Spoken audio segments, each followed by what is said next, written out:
Sige po, palakpakan po natin ng Panginoon. Hallelujah, praise God. Alam niyo po, nakakatuwa po yung mga babae pagka umiiyak. Ano po?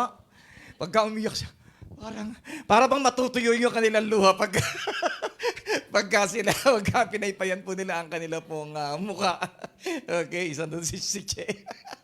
Okay, so praise God. So, alam niyo po, there's a story about a pastor at saka taxi driver na sabay silang namatay. Okay, favorite nilang propeta si Moses. Okay, so punta na sila sa langit. Okay, so sinalubong sila ni San Pedro. At ang ibinigay kay doon sa pastor ay tungkod na kahoy. Ayun ang binigay sa kanya. Pagkatapos, dumating naman yung taxi driver, kasunod. Pagkatapos ang binigay doon sa taxi driver, tungkod na ginto. Sabi nung tingin nyo pa, sabi, bakit parang unfair yata dito sa langit? Okay. Ang binigay sa akin, kahoy, pastor ako. Pagkatapos yung sa taxi driver, gintong baston. Okay, so sabi nung bakit naman gano'n? Bakit hindi kami pareho? Bakit unfair? Sabi gano'n. Hindi, dito sa langit, fair. Okay, sabi niyo. Kaya ka binigyan ng baston na kahoy kasi pagka nagpipreach ka, lahat natutulog. So pagkatapos naman, bakit siya? Ba't binigyan mo siya? Taxi driver siya. At ba't mo siya binigyan ng baston na ginto? Kasi siya, pagka nagmamaneho, lahat ng pasero niya nananalangin. Sige ba, palakpakan natin ng Panginoon. Hallelujah, praise God. Okay, praise God. Pag kami natutulog dyan, paluin mo, ha? Okay, praise God. Sige pa, tayo po natin ito ngayon. Let's continue to declare our identity in Christ. Hallelujah. Pray in Christ. I am patient. I am kind and caring. I am gentle and forgiving. I am not jealous or envious. I am not boastful, proud, or rude. I am not demanding. I am not easily offended and keeps no records of being wrong. Sabihin mo sa katabi mo, lahat ng kasalanan nung binura ko na. Pati si Lord, binura na yan. Amen? Okay, in Christ, I am deeply loved. I am highly favored. I am well, wise, and wealthy. I am victorious. I am talented. In Christ, I am disciplined. I am focused. I am protected. I am confident. I am secured. I am valuable. In Christ, I am free from the hand of God's enemy to serve Jesus, my Master and Savior. I am determined. I am anointed. I am inspired by the power of the Holy Spirit to inspire others. I am the head and not the tail, above and not beneath. I am faithful and generous. I am a recipient of God's promises. I am abundantly blessed in Christ forever, and no one can change it. Today, I'm excited to learn the Word of God. My heart is prepared. My mind will be renewed. My life will be better. Be the same in Jesus' name. Amen. Sige po, palakpakan mo lang si Lord. Hallelujah. Hallelujah. Sabihin mo sa katabi, bago ka maupo, lahat ng mga diniklara mo, mangyayari sa iyo yan. Okay, amen. Sige po, we can all be seated in the presence of God. Okay, alam niyo po, ito na po yung ating pong huling series ng ating pong Book of Romans. Okay, so medyo mahaba po siya, kaya po ito na po yung ating pong conclusion. At kinuha ko pong title, yung Unshakable. Kasi po, sa last chapter po ng Romans, ay inulit-uli ni Paul.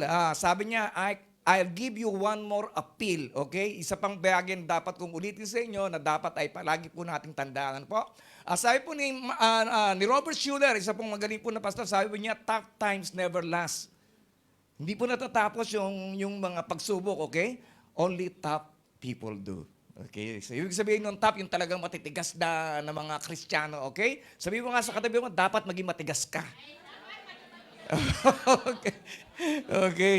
Kaya nga po in Joshua chapter 1 verse 9 ay talagang tinuro ng agad ng Panginoon that you should be strong. I commanded you that you should be strong and be courageous. Okay? Yun po ang sinabi po niya kay Joshua, and then sabi niya, kasi marami kang kakalabanin eh.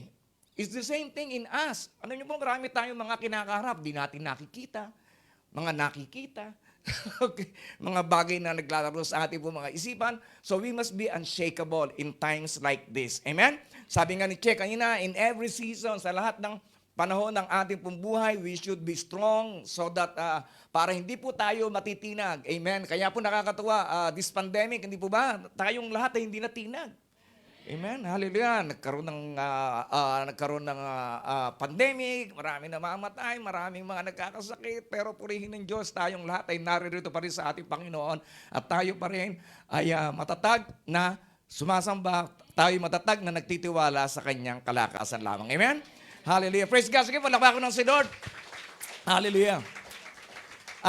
In the book of Daniel, si Daniel, siya po ay napunta po sa lugar ng Babylonia na kung saan ay siya ay pinag-aral dahil siya ay matalino. Yung katabi mo, matalino rin yan. Okay, hindi lang halata. Okay? Hindi lang halata. Okay? Hindi lang nagpapahalata yan. Okay? So, siya po ay matalino. Para bang lahat na ng bagay ay maayos. Okay? Nag-aaral siya. And then, siguro nagtatrabaho din siya sa ng hari. Pero, napansin ng isang, alam niyo naman, minsan may mga umaaligid-aligid sa atin, di po ba? Lahat ng mga mali mo gustong punahin, okay? Kahit na minsan tama, pinupuna. Tama po? At si Daniel, dahil kakaiba po ang kanya pong practice, siya po yung nananalangin na 3 beses isang araw. Okay? Sino dito yung gustong maging matalino? Okay, sabihin mo sa kanila, manalangin ka ng 3 beses isang araw. Praise God. So siya po yung nananalang 3 beses isang araw, at naglagay po ng decree, at ang nagturo din naman na gumawa ng batas ay yung mga kalaban po niya. So mahal na haring gumawa po kayo ng utos na bawal ng manalangin. So just imagine, pinagbabawal ang manalangin during those times. Kaya po nangyari, ay gumawa po ng decree ang hari, pero si Daniel, since siya po ay matatag sa pananalangin, alam niya po ang kanya pong responsibilidad bilang anak ng Diyos. Ganun din po ang basa po sa atin. Dapat alam po natin ang ating pong responsibilidad bilang anak ng Diyos na tayo po ay patuloy na nananalangin. Amen? Especially in this type of season na kung saan ay napakarami pong mga nangyayari sa ating pong kapaligiran na hindi naman po natin malaman kung kailan po mahuhinto. Kanina nga lang po nakakalungkot dahil lang sa aming pong kwentuhan ni Jay, yung asawa po ng kanya pong kasamahan sa work na taga-India ay namatay po. Okay. Actually po, papunta na po sana dito lahat. Yung lalaki, yung tata, yung asawa, at yung 2 anak. Kaya lang po yung isa na-detect na meron pong lagnat. Papunta na lang po dito sa airport at naiwan po sila. At namatay po yung babae, yung asawa. Amen? Kaya po wala po tayong magagawa doon. Ang atangin lamang po nating magagawa ay patuloy lamang po tayong manalangin. Amen? Kaya po dapat po yung panalangin po natin, hindi po tayo dapat nagpapashake. Okay? Hindi po dapat tayo nagpapauga, okay, sa mga bagay na nangyari. Patuloy po tayong maging matatag. At si Daniel ay isa po siya sa hindi po nagpapatinag sa kanya po pananalangin. Kahit na po nagbigay po ng batas, ang gobyerno during that time ay siya po ay hindi po nanatiling, hindi po tumigil lang pananalangin. Okay? At yun po yung naging dahilan para po siya ay masilip. Okay? Bakit ganun si Daniel hindi nanalangin? Kaya dapat yan ay ipatay na. At alam lang po natin ang istorya, hindi po ba? Nangyari po ay siya po ay dinala po doon sa pugon. Okay? Sa napakalaking oven. Okay? Na kung saan ay sa leon pala. Okay, sorry. Yung leon, okay. Okay, yung katabi mo, hindi leon yan, ha? Okay? Okay, dinala po siya sa leon at hindi po siya nakain. Bakit po? Dahil po siya ay anak ng Diyos. Amen? So, ganun din po tayo dapat kahit na po sa mga bagay na na parang ichina-challenge ang iyong pananampalataya, ay huwag po tayong titigil ng pagsamba sa ating Panginoon. Amen? Nawalan ka ng trabaho, patuloy ka lang kapatid. Nagkasakit ka, patuloy ka lang sa pagpunta sa Panginoon. Amen? Wala kang pera ngayon, pumunta ka lang. Amen? Sigurado, sa sweldo meron ka na. Amen? Okay? So, ibig sabihin mga kapatid, let us continue to be strong sa ating pong Panginoon. Kahit na po hindi po maganda yung mga nangyayari sa ating buhay, dahil lahat mo po ng mga bagay na pangit, okay, lumilipas din. Okay? Pero yung katabi mo, maganda yan, hindi lilipas yan. Okay, maganda yan. Okay? So praise God. So tuloy po tayo, sa Romans chapter 16, sabi ni Apostle Paul, and now I make one more appeal. Ibig po sabihin, isang bagay ang gusto pa niyang ipagdiinan. My dear brothers and sisters, sabi niya, watch out for people who cause divisions and upset people's faith by teaching things contrary to what you have been taught. Stay away from them. Okay? So tayo po, kaya huwag na po tayo manonood ng mga kung ano-ano mga bagay sa ano na hindi naman po makakadagdag sa ating pong pananampalataya. Okay, lalo-lalo na po minsan yung mga debate, yung mga religious na mga sharing. Okay, baka naman may nanonood pa ng misa dito, ha? Okay, okay, praise God. So hindi po yung makakadagdag sa ating pananampalataya. So be watchful for dangers, mag-ingat po tayo. Alam niyo po, ang Bible po ba, marami pong mga signpost. Okay, na dapat ay ating pong pinagmamatyagan. Ibig sabihin, mga warning signs na dapat ay hindi na po natin nilalabag. Tulad po ng ating pag-aaral sa Leviticus, hindi po ba? Sa Leviticus chapter, yung verse 1 pa lamang, sabi dito ay wag kayo sumamba sa mga Diyos-Diyosan. Ang mga Diyos-Diyosan, mga kapatid, hindi lamang po yung mga imahen. Hindi lamang po yung mga litrato. Maaring ang Diyos-Diyosan mo ay ang asawa mo. Maaring ang Diyos-Diyosan mo ay pera mo. Maaring ang Diyos-Diyosan mo ay trabaho mo. Maaring ang Diyos-Diyosan mo yung katawan mo. Di ba? Pagka nagkaroon ka ng konting bill, boy, tumataba na ako. Di ba? Maaring ang Diyos-Diyosan mo ay maraming bagay. Yung libangan mo, di ba? Sasabihin mo na, kunin mo na lahat, wag lamang itong bagay na to. Di ba? Minsan may mga bagay pa tayong inirereserba, hindi pa natin talaga isinusuko sa ating Panginoon. Yun po yung atin pong mga Diyos-Diyosan. Okay? So praise God. So be watchful for dangers. Ano pa yung dangers na sinasabi ni Apostle Paul? Dangers sa mga false teachings. Kaya po napakahalaga that we should be grounded on doctrines. Okay? Na ang doktrina ay dapat ay maging malalim po tayo din. And then danger of temptation. Right at tukso. Sama ka, right at tukso. Tama po? Lalo-lalo na ngayon. Di ba? Hindi ka na makikilala. Magmask ka lang, di ba? Dalawang mask ang gamitin mo. Isa dito, tsaka isa dito. Okay, parang hindi ka makakilala, di ba? Okay. So, yung sabihin, pwede ka magtago, napakarami pong mga tukso na naglipa na dito sa baka. And then, danger of neglecting the Word of God. Napakahalaga yung ang salita ng Diyos. Kaya po, araw-araw, palagi po pinagdidiinan. Magbasa po tayo ng salita ng Diyos, magbasa po tayo ng salita ng Diyos, magbasa po tayo ng salita ng Diyos. Para ko lang din po sinasabi yan na, kumain ka na ba ng almusal? Siguradong sagot ng lahat sa inyo, opo, pastor. Okay. Tama po? So, ganun din po yun. Para pong pagkain ang salita po ng Diyos na kinakailangan po nating gawin, kainin para po tayo ay magkaroon po ng kalakasan. And then danger of damage to the Lord's work. Okay? Alam niyo po sa Book of Nehemiah, iniingatan po nila yung kanila pong ginawa dahil wasak na nga at nirebuild po nila yung wall ng yung wall, I don't know what wall is that, yung wall ng Jerusalem, is it? Okay, yung ginagawa po nila at kinakailangan bantayan po nila dahil may nagtatangka na ito po ay gibain, wasake. So ganun din po ang ating pong gawain, ang ministry po natin, kinakailangan iniingatan po natin. Okay, ganun din po kayo, ang ating po mga ministry, iniingatan po natin. Paano po natin iniingatan ito sa patuloy na pananalangin? Simple lang naman. Actually po, dalawa lamang po. Tatlo. Dagdagan na po natin, tatlo. Ang pinaka-basic po ng Christianity na kailangan ay araw-araw po natin ginagawa. Pananalangin, pagbabasa ng salita ng Diyos, pagpa-fellowship. Napakahalaga po. Dapat po yung values po natin ay naka-align po yung values po natin. Ano ba yung values po natin tinuturo po ng Panginoon? Unang sa lahat, relationship. Relationship sa Diyos, relationship sa kapwa po natin. Okay, ikatlo na lamang po yung harness. I-harness po yung natural world. Ano po yung ibig sabihin yung i-harness po natin yung natural world? Dapat hindi po tayo tatamad-tamad. Okay, si Adan po, ang una pong trabaho ni Adan ay ayusin po yung garden. Bigyan po ng pangalan yung mga hayop, bigyan po ng pangalan yung mga bulaklak, bigyan ng pangalan yung mga ibon, bigyan pangalan yung mga isda. Yun po yung trabaho po ni Adan during that time. Kaya tayo po, hindi po tayo dapat na nagpapabaya sa ating pong mga trabaho. We must be productive. Okay? Okay, sabihin mo sa kayo mo, kaya ikaw wag ka nang tatamad-tamad.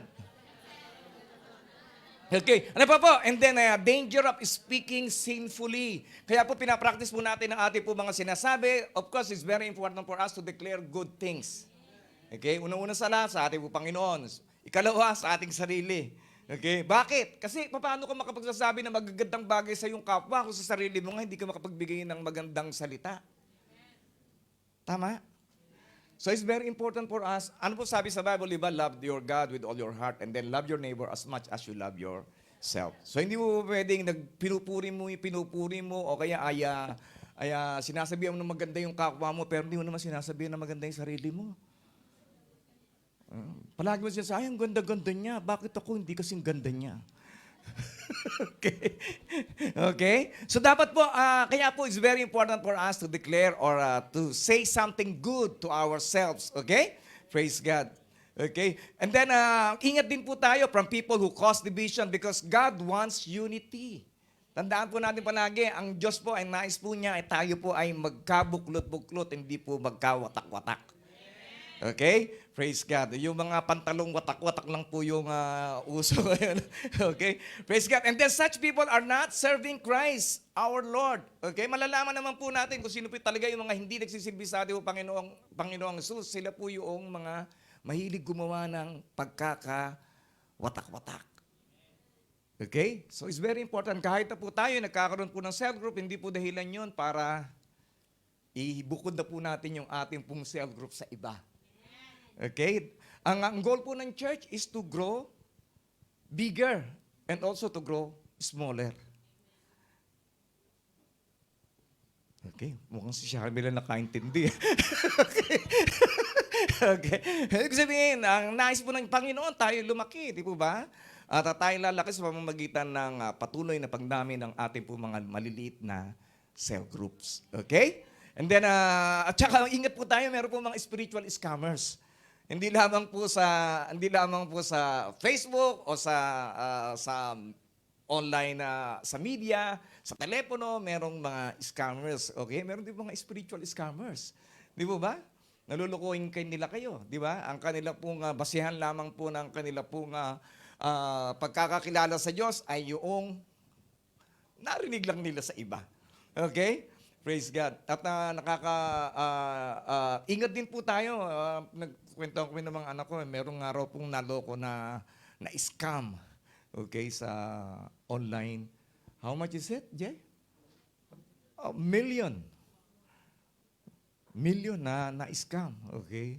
So sabi mo nga, buti na lang, wala pa akong ganun kalaki. Okay? Pero malapit na, di mo ba? Okay. Praise God, sabi na, but everyone knows that you are obedient to the Lord. Sabihin mo sa katabi mo, alam pala na lahat ng tao, masunurin ka kay Lord eh. Okay? At nakapagbibigay po ng kasiyahan pag meron po mga sumusunod. Tama po? Kahit na ikaw, nanay ka, at yung anak mo hindi sumusunod sa'yo, matutuwa ka ba? Hindi. Di po ba? So it's the same thing. Kung meron kang tao, kung halimbawa you are a supervisor at meron ka lang inahawakang tao at walang ginagawa yun, kundi labagin ka, suwayin ka. So remember this, mga kapatid. Ikaw, kung hindi ka marunong sumunod, hindi ka po pwede magpasunod. Sa English po, if you don't know how to obey, you cannot lead. Hindi ka po pwede maging leader, hindi ka marunong sumunod eh. Di ba? Yun po yung prerequisite ng pagiging leader. Hindi ka po pwede mag-lead na lang at mag-utos ka na mag-utos nang hindi mo pa naranasan na sumunod. Amen? So napakahalaga po that we should all be obedient. Okay? And then I want you to be wise in doing right and to stay innocent of any wrong. Okay? So ibig sabihin, dapat po nababawasan na po yung ating pong mga paano ko ba sabihin? Kasalbahiyan. Okay. Dapat nababawasan na po yung ating pong mga kapasawayan. Ang hirap na Tagalog nung kapasawayan. Okay? Nababawasan na po yung mga bagay na hindi po maganda sa ating po mga buhay. Nadadagdagan po yung mga bagay na maganda. Okay? Praise God. At, so what is the value of wisdom? Ano po ba yung kahalagahan ng karunungan? The value of wisdom, it is priceless.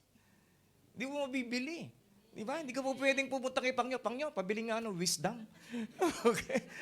Po, wala ka mabibiling wisdom. So, ibig sabihin, ito ay dapat na ipinapanalangin. At the same time, ito ay iyong hinahanap. Okay? Si Haring Salomon, ito po yung kanya pong unang prayer. He was 18 years old nung manalangin siya. Okay? Siguro kung merong genie na genie na biglang magtatanong sa'yo, anong hihilingin mo? Okay. Sabihin po na, siguro pag may asawa kayo, sabihin niyo, Panginoon, baguhin mo yung asawa ko. Okay. Pero po si Haring Solomon, tinanong po siya ng ating pong Diyos, sabi po niya, ay Panginoon, bigyan mo ako ng karunungan. At ang Diyos ay natuwa po sa kanya. At hindi lamang po siya binigyan ng karunungan, binigyan pa po siya ng maraming asawa. Hindi, di ba? Binigyan pa rin po siya ng napakarami pong kayamanan. Okay? Na hanggang sa ngayon ay, I don't know, sabi nila, siya pa rin po yung may pinakamalaking yaman. I don't know if that's true. Okay? So it is priceless. Proverbs chapter 4 verse 7, getting wisdom is the wisest thing you can do. So ibig sabihin, hindi lang pinapanalangin, ito ay nakakamit din. Paano? Sa pag-aaral. Kaya dapat patuloy po tayo nag-aaral. Sa pag-aaral, nakukuha rin po ng blessing. Sabi po sa New Testament, study that you may show yourself approved unto God. Mag-aral kayong mabuti para kayo ay maging aprobado sa paningin ng ating Panginoon. Yung word na approved doon, sometimes is convertible po sa word na blessing. Okay? Praise God. And then, number 2, ano po? What is the value of wisdom? It will protect you. Ito yung magbibigay po ng pag-iingat po sa inyo. Okay? Hindi ka maluloko, hindi ka madaling madaya. Okay? Sabi ito, don't turn your back on wisdom, for she will protect you, love her, and she will guard you. And then number 3, it brings prosperity. Ay, wala na akong kausap, ha?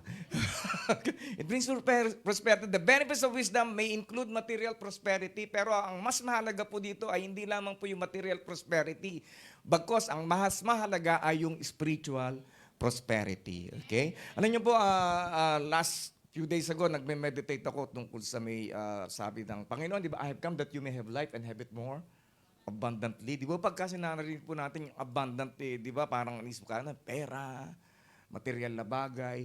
Pero kung aaralin po natin si Jesus po, He is the living Word, hindi po ba? Siya po yung Word of God. Tama?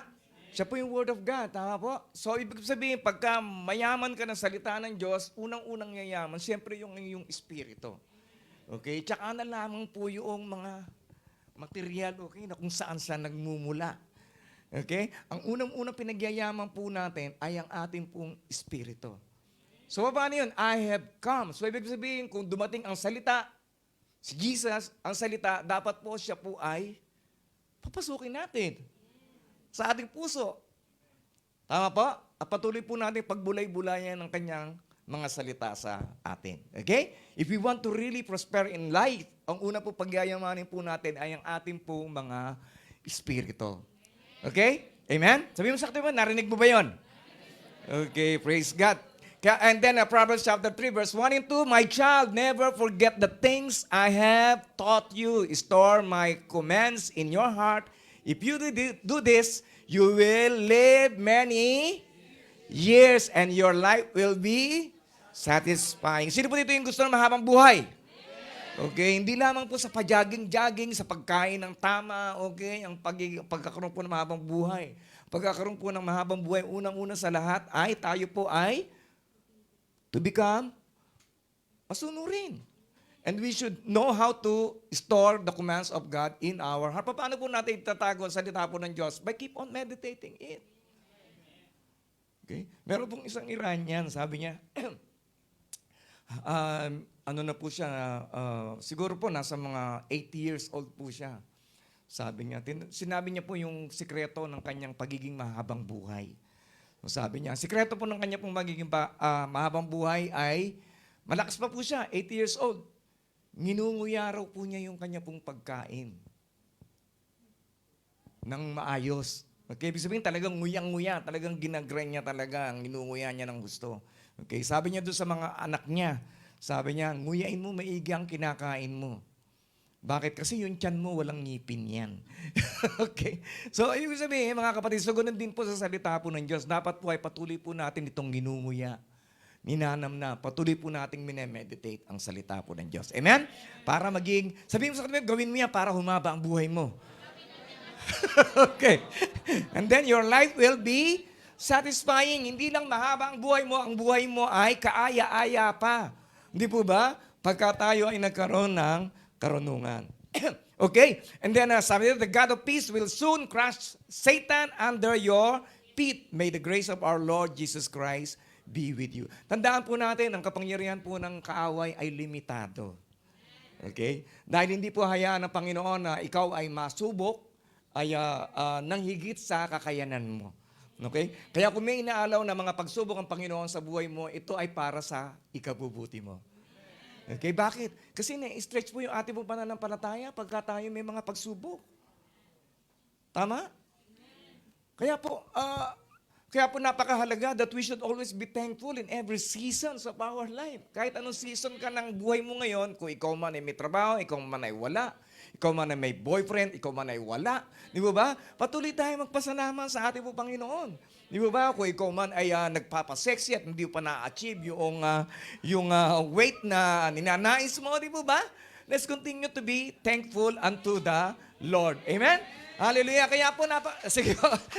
Okay, praise God. Di po ba? Sabi doon, Satan's power is limited by God. Tulad po rin sinabi po ni Job, sabi niya, nag-usap po si Job at saka ang Diablo, sabi niya, okay, sige. Sabi niya, all right, you may test him. Sabi niya, the Lord said to Satan, do whatever you want with everything he possesses, but don't harm him physically. Di po ba? So, ibig sabihin, hindi kahayaan ng Panginoon na masaktan nang hindi mo makakayanan. Okay? Kaya kung meron ka man nararamdamang sakit, di ba, tinetest na ng Panginoon yan. Siguro nais ng Panginoon na ikaw ay magkaroon ng one-on-one na communication sa Kanya. Baka namimiss na ni Lord ang tinig mo, ang pananalangin mo, kaya nais niya na ikaw muna ay mamahinga sandali. Sandali lang naman, di pa naman forever, okay? Sandali lang, okay? So it's very important, ano pa? Hindi, ano pa po? Satan's power is limited by God. God's transforming power reverses the effects of evil in human lives. Ano ibig sabihin? Yung kapangyarihan po ng Diyos po sa atin, nare-reverse po niya yung kapangyarihan na epekto ng kasamaan sa ating pong buhay. In Romans 8:28, everything works together for good to those who love God. Di po ba? Kaya kahit na nakikita mo na pangit ang nangyayari sa buhay mo, pero meron po palang magandang epekto sa buhay mo yun. Tulad po ni Joseph, hindi po ba? Nangyari po sa buhay ni Joseph, ano po nangyari po sa kanya? Alam naman po natin lahat, hindi po ba? Siya po ay ibinenta bilang slave. And then pagkatapos, pinagbintangang rapist. And then pagkatapos noon, nakulong, di po ba? Hindi naman siya nagreklamo, pero nung makita niya yung kanyang mga kapatid, di po ba? Ano pong ginawa po niya? Nagbigay po siya ng one-line sermon. Okay, sabi niya, although you meant it for evil, but God intended it for good. Amen? Hallelujah. Kaya lahat po ng mga nag-iisip po ng masama sa inyo, God will intended it for good. Amen? Yung mga naninira sa social media, God will intended it for good. Amen? Yung promotion na dapat sa iyo, pero sa iba napunta, di po ba? God will meant it for your good. Nawalan ka ng trabaho last year, di ba? Pero to this year, magkakaroon ka na mas magandang trabaho because God will intended it for your own good. Amen? Hallelujah. Thank you, Jeric. Kaya lang, ininom mo na naman. Ay, si ano pala, sorry, si Don pala, sorry, Don.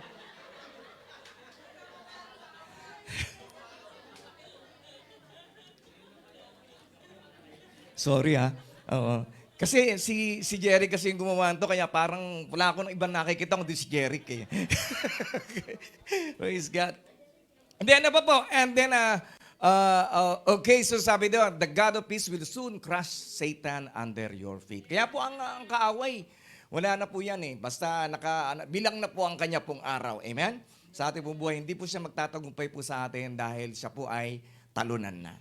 Okay? Ano yung power na wala po siyang kapangyarihan sa inyong buhay? Sabi sa akin, walang kapangyarihan ng demonyo sa buhay mo. Okay? And then, ito po yung napakahalaga. Ito po yung napakahalaga. Sabi dito, now all glory to God. Napakahalaga po.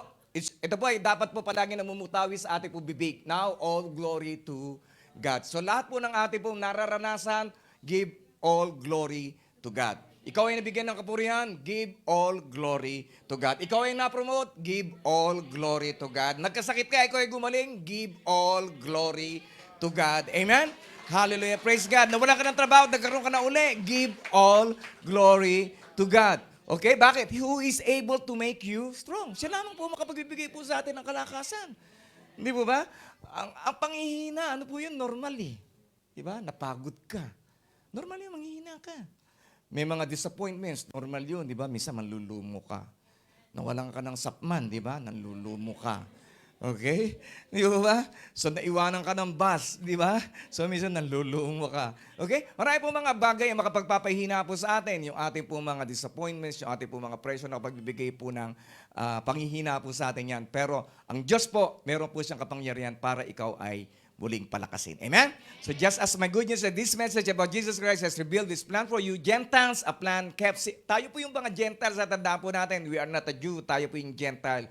And then a plan kept secret from the beginning of time. So dapat po patuloy po tayo nagpapasalamat sa ating pong Diyos dahil nakilala po natin siya na.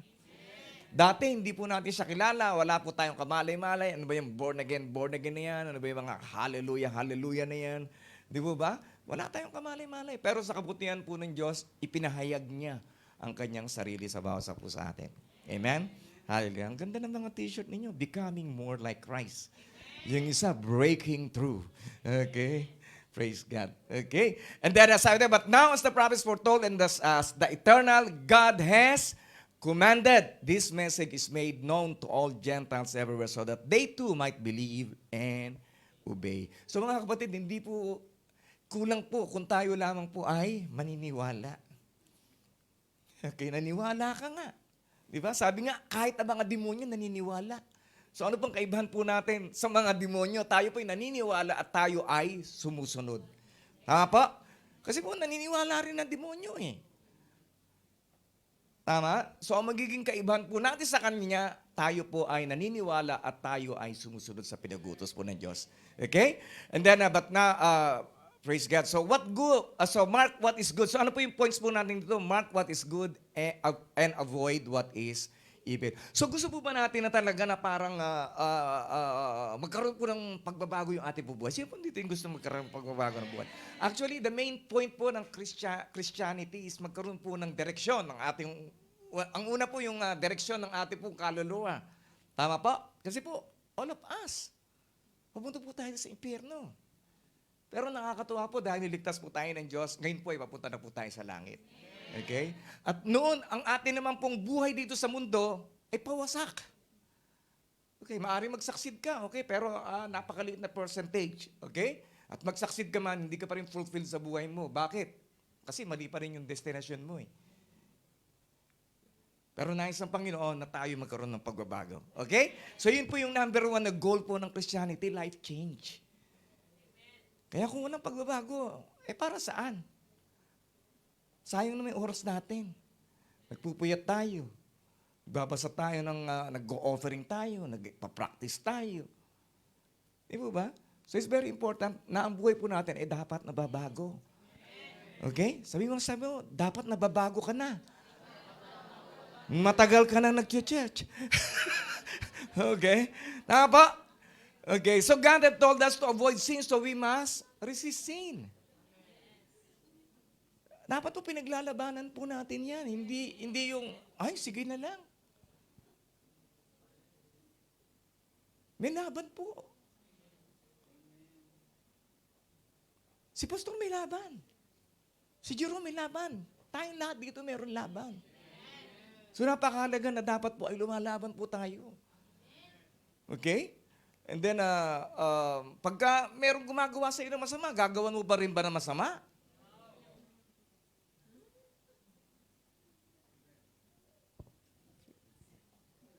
Di po ba? Hindi. Wala na tayong doon eh. Hindi yun angkop sa ating paniniwala eh. Tama po? Kaya kahapon nga ako tumawag sa akin dahil meron po siyang, hindi po niya makasundo yung kanyang kasama sa bahay. So, pagkatapos, anong sasabihin ko bilang pastor? Sabi ko sa kanya, normal yan, sis. Meron talagang gagamitin ng kaaway para ikaw ay ibisin. Okay? Pero huwag kang magpapatalo. Di ba? Gawan mo ng mabuti. Di ba? Bakit? Sinabi po sa Bible na pagka ginawa ka ng masama, gawan mo ng mabuti. Bakit? Ano po yung noon? Para mo siya nilalagyan ng nagbabagang uling sa kanyang ulo. So ano ba ibig sabihin nun? Ano ibig sabihin nun, Pastor? Parang malalim yata yun. Pakipaliwanag mo nga. Ibig sabihin nun, pagka halimbawa, ikaw meron kang ginawang kasalanan sa isang tao. Pagkatapos, binigyan ka ng paborito mong Jollibee.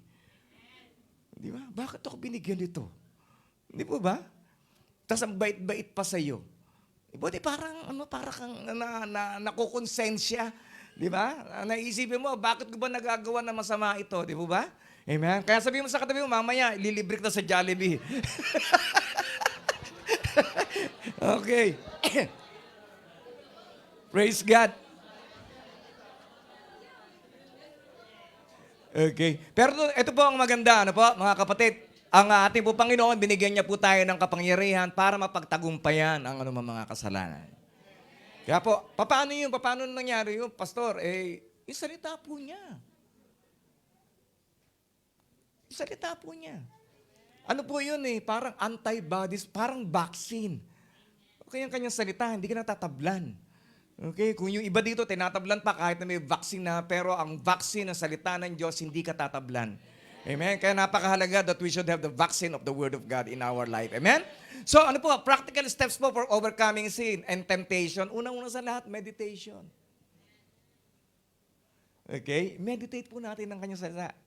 Sabi sa Psalm, sabi ni Haring David, I have hidden your word in my heart that I might not sin against you. Amen?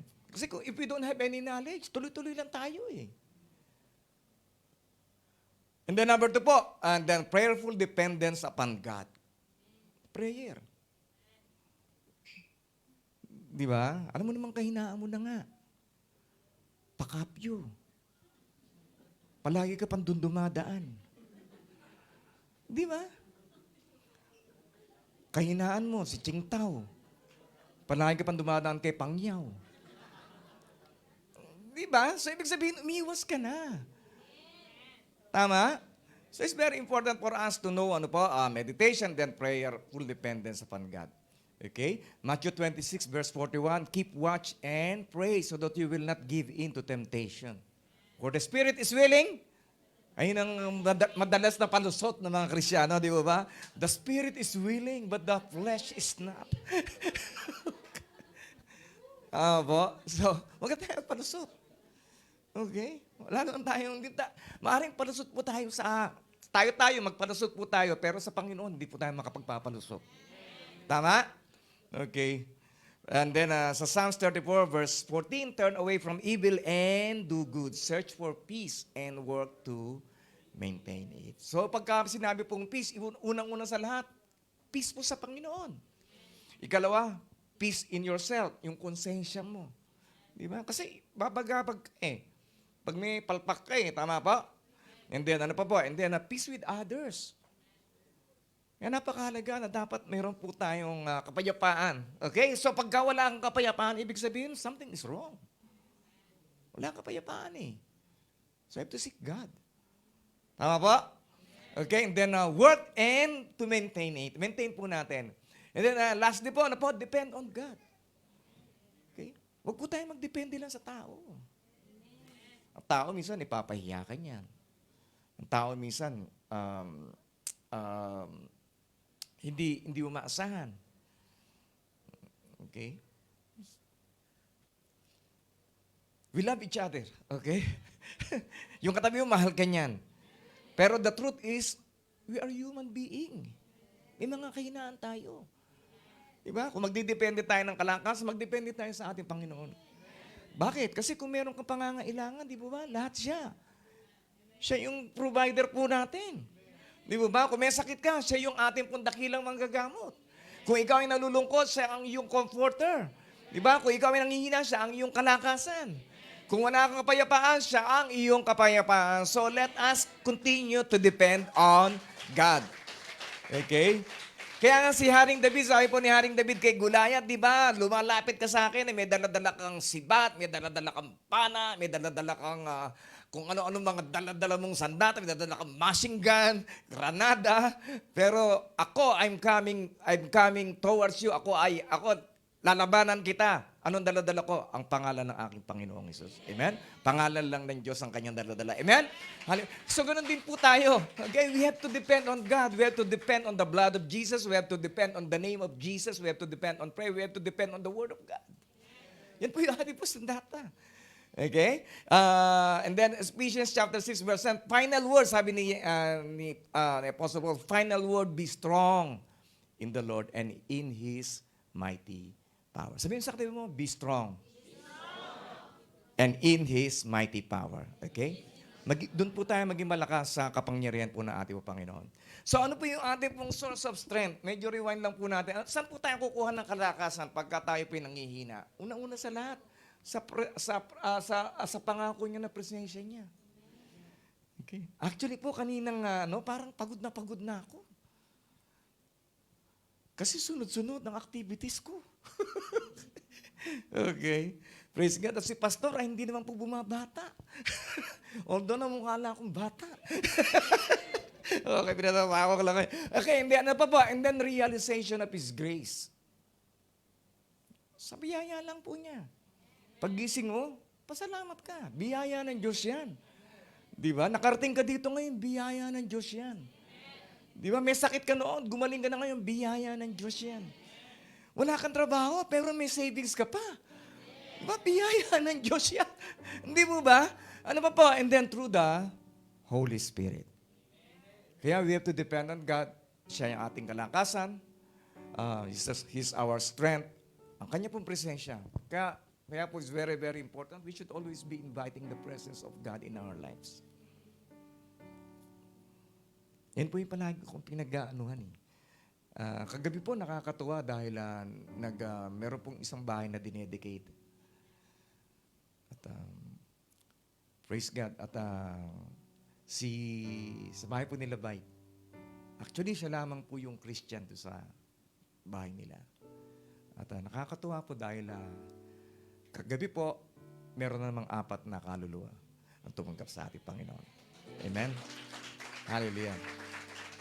Hindi po dahil kay pastor, kundi dahil po sa biyaya po ng Diyos. Amen?